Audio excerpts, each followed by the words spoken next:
Hi all, welcome to PSC mentor. ഇവിടെ നമ്മൾ LGSന്റെ short list വന്നു അല്ലേ? ഒരു 8ഓളം ജില്ലകളിൽ ഷോർട്ട് ലിസ്റ്റ് വന്നു കഴിഞ്ഞു. ഇപ്പോഴും ഞാൻ ഈ സമയം നിങ്ങളോട് സംസാരിക്കുന്ന സമയം വരെ 8 ജില്ലകളിൽ വന്നു കഴിഞ്ഞു. ഇനി ഒരു 6 ജില്ലയും കൂടെയാണ്. അപ്പൊ എല്ലാവരും ചിന്തിക്കുന്ന ഒരു കാര്യമാണ്, കഷ്ടപ്പെട്ട് പരീക്ഷ എഴുതി മെയിൻ ലിസ്റ്റിൽ വന്ന അല്ലെങ്കിൽ എത്രയാണ് അഡ്വൈസ് എന്നുള്ളത് പലർക്കും അറിയില്ല. എത്ര വരെ പോയി അഡ്വൈസ്, എത്ര വരെ പോയി എന്നുള്ളത് പലർക്കും അറിയാത്തൊരു കാര്യമാണ്.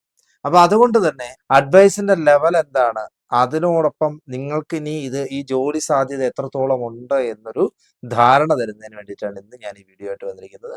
സമയം കളയുന്നില്ല, LGSന്റെ ചാൻസിനെ കുറിച്ച് നമുക്ക് നോക്കാം. അപ്പൊ നമ്മളിവിടെ 2017 എന്ന് പറയുമ്പോൾ 2017 നോട്ടിഫിക്കേഷൻ വരികയും 2019 ലിസ്റ്റ് നിലവിൽ വരികയും ചെയ്ത LGSും 2021 നോട്ടിഫിക്കേഷൻ വന്ന് 2022 ലിസ്റ്റ് വരികയും ചെയ്ത 2022 ലിസ്റ്റ് എന്ന് പറയുമ്പോൾ ജൂലൈ മാസം 18 തീയതി 2022 ജൂലൈ 18 തീയതിയാണ് ലിസ്റ്റ് നിലവിൽ വരുന്നത്.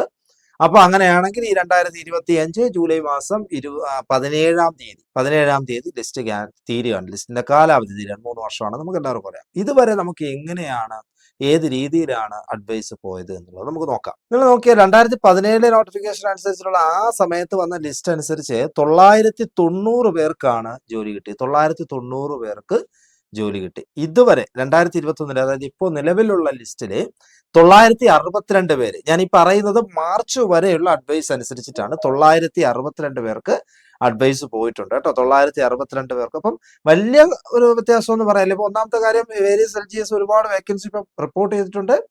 ഇനിയും നമുക്കൊരു 2 മാസം അല്ലെങ്കിൽ ഒരു 3 മാസം ഇനിയും ഉള്ളത് കൊണ്ട് തന്നെ നമുക്ക് പ്രതീക്ഷിക്കാം അഡ്വൈസിന്റെ എണ്ണം ഇനി അങ്ങോട്ട് കൂടാൻ സാധ്യതയുണ്ട് എന്ന് നമ്മൾ പ്രതീക്ഷിക്കാം. അപ്പം സ്വാഭാവികമായിട്ട് ഒരു 900-950 റേഞ്ചിലേക്ക് അല്ലെങ്കിൽ 900-950 പേരിലേക്ക് അഡ്വൈസ് പോകുമെന്നുള്ള കാര്യം ഉറപ്പാണ്.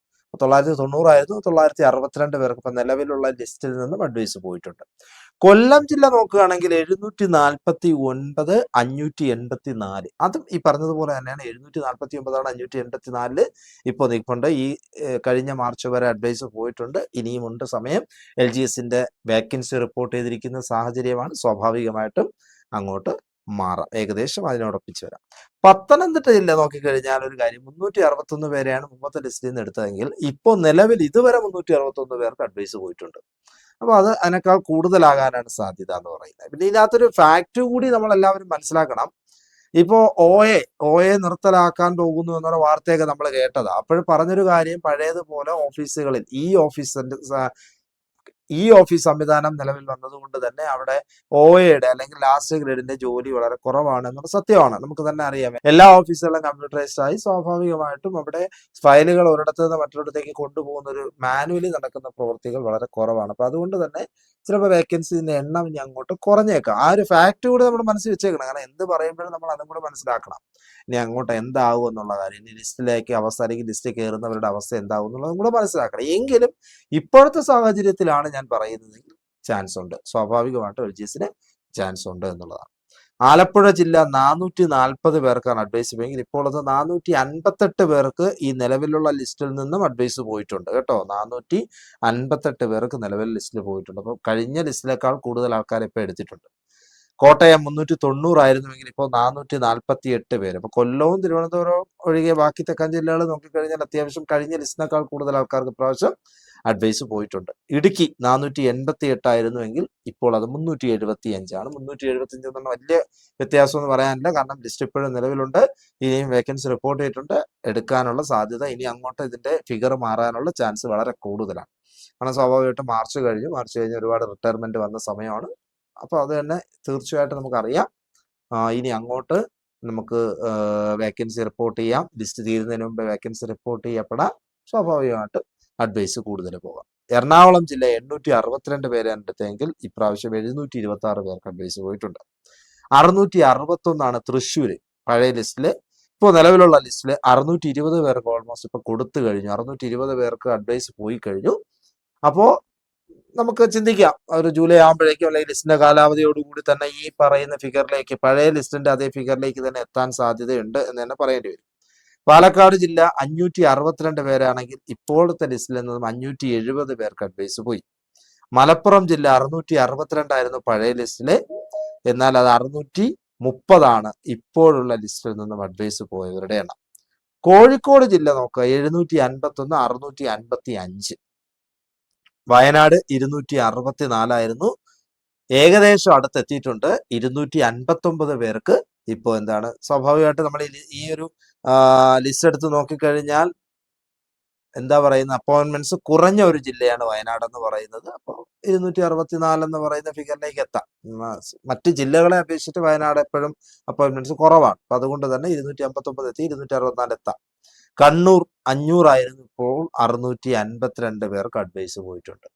കാസർഗോഡ് ജില്ല നോക്കുക 408 പേർക്കാണെങ്കിൽ ഇപ്രാവശ്യം 298. അതിലേക്ക് എത്തില്ല എങ്കിലും നമുക്ക് കുറച്ചെങ്കിലും ഒക്കെ പ്രതീക്ഷിക്കാവുന്നതാണ് 297. അപ്പൊ ഞാൻ ഇത്രയും പറഞ്ഞത് അഡ്വൈസ് പോയി. അപ്പൊ ഈ ഇത്രയും അഡ്വൈസ് കിട്ടാൻ കഴിഞ്ഞ ലിസ്റ്റിൽ നിന്നും ഇത്രയും പേരെ എടുത്തു, ഈ ലിസ്റ്റിൽ നിന്നും അല്ലെങ്കിൽ എത്രയായിരിക്കും അഡ്വൈസ് വരിക എന്നുള്ള ഒരു ധാരണ നിങ്ങൾക്ക് ഉണ്ടാക്കാൻ വേണ്ടിയാണ്. അതോടൊപ്പം തന്നെ ഒരു ഫാക്ട് നിങ്ങൾ മനസ്സിലാക്കുക. നമുക്ക് LGS കിട്ടിയില്ല, LTC കിട്ടിയില്ല, LGS ഇനി കിട്ടില്ല, അല്ലെങ്കിൽ ഷോർട്ട് ലിസ്റ്റിൽ പേര് വന്നില്ല എന്നുള്ള ആൾക്കാർക്കും കൂടെ വേണ്ടിയിട്ടായി പറയുന്നത്. അല്ലെങ്കിൽ ഷോർട്ട് ലിസ്റ്റിൽ വന്നു, മെയിൻ ലിസ്റ്റ് നമ്മുടെ റാങ്ക് ലിസ്റ്റ് പ്രസിദ്ധീകരിച്ചു കഴിയുമ്പോൾ നമ്മുടെ റാങ്ക് വളരെ പിറകിലാണ്, നമുക്ക് കിട്ടുമോ എന്നൊരു സാധ്യത വളരെ കുറവാണ്. അങ്ങനെയുള്ളവർ ചെയ്യേണ്ടത് നിങ്ങൾ എന്താണ് നിങ്ങളുടെ ഉദ്ദേശം എന്നുള്ളത് നിങ്ങൾ മനസ്സിലാക്കുക. മറ്റുള്ളവർ പറയണ കേട്ടിട്ട് PSC പഠനം നിർത്താനാണോ അതോ തുടരാനാണോ എന്നുള്ളത് ആലോചിക്കുക. ഒരുപാട് പേര് ചോദിക്കുന്നുണ്ടാവും, നിങ്ങൾ ഇനി എന്ത് കുറെ കാലം ആയില്ലേ, തീർക്കാറായില്ലേ, അല്ലെ നിർത്താറായില്ലേ. അതൊന്നും നിങ്ങൾ ചെവി കൊള്ളാൻ നിൽക്കരുത്. അപ്പോൾ ഞാനത് പറയാൻ കാരണം, ഈ വർഷം 2025 10th 12th ലെവലില് ഇനിയും എന്തുണ്ട് നോട്ടിഫിക്കേഷൻ വരാൻ സാധ്യതയുള്ളതാണ്. ഇപ്പൊ കമ്പനി ബോർഡ് LGS വരാം, അതുപോലെ തന്നെ ബെവ്കോ LDC വരാം, VFA വില്ലേജ് ഫീൽഡ് അസിസ്റ്റന്റിന്റെ പോസ്റ്റ് അതിന് വേണ്ടിയിട്ടുള്ള നോട്ടിഫിക്കേഷൻ ഈ വർഷം വരാം. അപ്പോൾ അത് വരുമ്പോൾ പറയാനുള്ള മക്കളെ പ്രധാനപ്പെട്ട ഒരു കാര്യം, നോട്ടിഫിക്കേഷൻ വന്നു കഴിഞ്ഞതിന് ശേഷം ഞാൻ പഠിക്കാം, നോട്ടിഫിക്കേഷൻ ഒന്നും ആയില്ലല്ലോ ഞാൻ അത് കഴിഞ്ഞതിന് ശേഷം പഠിക്കാം എന്ന് വിചാരിച്ചിരിക്കരുത്. ലിസ്റ്റിൽ കയറിയവർ, ഇപ്പൊ ഷോർട്ട് ലിസ്റ്റിൽ കയറിയവർക്ക് നിങ്ങൾക്കറിയാം നിങ്ങളുടെ മാർക്ക് എത്രയാണെന്ന് അല്ലെ, കട്ട് ഓഫ് എത്രയാണെന്നും അറിയാം, അതാത് ജില്ലകളുടെ ഇപ്പോഴത്തെ കട്ട് ഓഫ് അറിയാം. അപ്പൊ ആ കട്ട് ഓഫിൽ നിൽക്കുന്നു, നിങ്ങളുടെ മാർക്ക് എത്രയാണ്, ഇതനുസരിച്ച് എന്റെ റാങ്ക് എവിടെ വരാം, ആ റാങ്ക് ലിസ്റ്റിൽ എത്രാമത് വന്നാൽ എനിക്ക് ജോലി കിട്ടും, ആ റാങ്ക് ലിസ്റ്റ് അതിന് താഴെ പോയി കഴിഞ്ഞാൽ എനിക്ക് ജോലി കിട്ടൂ എന്നുള്ള ധാരണ നിങ്ങൾ ആദ്യം ഉണ്ടാക്കുക. എന്നിട്ട് നിങ്ങൾ എന്ത് ചെയ്തു തുടങ്ങുക, ഇപ്പോഴേ പഠിച്ചു തുടങ്ങുക അടുത്ത ഒരു നോട്ടിഫിക്കേഷന് വേണ്ടി, ഇനി വരാൻ പോകുന്ന നോട്ടിഫിക്കേഷന് വേണ്ടി. പലരും ചെയ്യുന്ന തെറ്റായ ധാരണയാണ് നോട്ടിഫിക്കേഷൻ സമയം വരെ ഇരിക്കും, അല്ലെങ്കിൽ നോട്ടിഫിക്കേഷൻ വരട്ടെ എന്ന് പറഞ്ഞ് കാത്തിരിക്കും. ആ സമയമാകുമ്പോഴത്തേക്ക് നമുക്ക് പഠിക്കാനുള്ള സമയം കിട്ടില്ല, ടെൻഷൻ കൂടും, ഒന്നും ചെയ്യാണ്ട് ഫ്രീ ആയിട്ട് നിങ്ങൾ എന്ത് ചെയ്യുക, പഠിച്ചോളാം. പറയാൻ കാരണം ഇപ്പൊ 2025 ഞാൻ ഈ പറഞ്ഞ പോസ്റ്റുകളിലേക്കുള്ള നോട്ടിഫിക്കേഷൻ വരും, 2026 എക്സാം നടക്കും, 2027 ലിസ്റ്റ് വരും, 2030 വരെ ഉണ്ട്. നമുക്ക് ഈ 2027 ലിസ്റ്റ് വരുമ്പോൾ ആദ്യം വരുന്ന അഡ്വൈസിൽ കയറി പോകണം. അപ്പൊ അതിന് നമ്മൾ എന്താ ചെയ്യേണ്ടത്? ഞാൻ ഈ പറഞ്ഞതുപോലെ 2025 നോട്ടിഫിക്കേഷൻ, 2026 എക്സാം, സമയമുണ്ട്. ഇപ്പോഴേ പഠിച്ചു തുടങ്ങുക. VFA വില്ലേജ് ഫീൽഡ് അസിസ്റ്റന്റ്, അതുപോലെ ബെവ്കോ LDC ഇതിന്റെയൊക്കെ ക്ലാസ്സുകൾ നമ്മൾ ഇനിയിപ്പോൾ സ്റ്റാർട്ട് ചെയ്യും. അപ്പോൾ ഇതെല്ലാം നമ്മുടെ ക്ലാസ്സുകൾ കണ്ടിട്ടാണെങ്കിലും നിങ്ങളുടേതായ രീതിയിലാണെങ്കിൽ പോലും പഠിച്ചു തുടങ്ങുക. അത് പറയുന്നതിന് കൂടി വേണ്ടിയിട്ടാണ് ഇത്രയും കാര്യങ്ങൾ ഞാൻ പറഞ്ഞത്. അപ്പൊ എന്തായാലും LGSന്റെ ഷോർട്ട് ലിസ്റ്റിൽ കയറിയ എല്ലാ മക്കൾക്കും കൺഗ്രാജുലേഷൻ.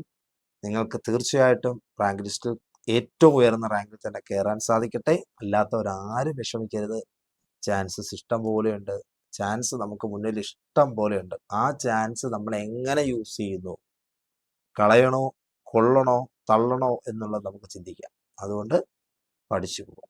എല്ലാവരും നമ്മുടെ ചാനൽ ഒന്ന് സബ്സ്ക്രൈബ് ചെയ്യുക, കാരണം കൂടുതൽ ഇൻഫോർമേറ്റീവ് ആയിട്ടുള്ള വീഡിയോസാണ് നമുക്കിപ്പോൾ ഷെയർ ചെയ്യുന്നത്. മാക്സിമം കൂട്ടുകാർക്ക് അത് ഷെയർ ചെയ്യുക.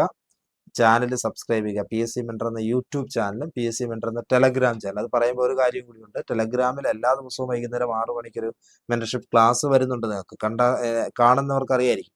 അതുപോലെ നോട്ട്സ്, PDF നോട്ട്സ് എല്ലാം ടെലഗ്രാമിൽ ഷെയർ ചെയ്യുന്നുണ്ട്. ഏറ്റവും ഇമ്പോർട്ടൻ്റ് ആയിട്ടുള്ള കാര്യങ്ങളെല്ലാം ടെലഗ്രാമിലുണ്ട്. അപ്പോൾ PSC മെന്റർ എന്ന ടെലഗ്രാം ചാനൽ കൂടി ഒന്ന് സബ്സ്ക്രൈബ് ചെയ്തേക്കുക.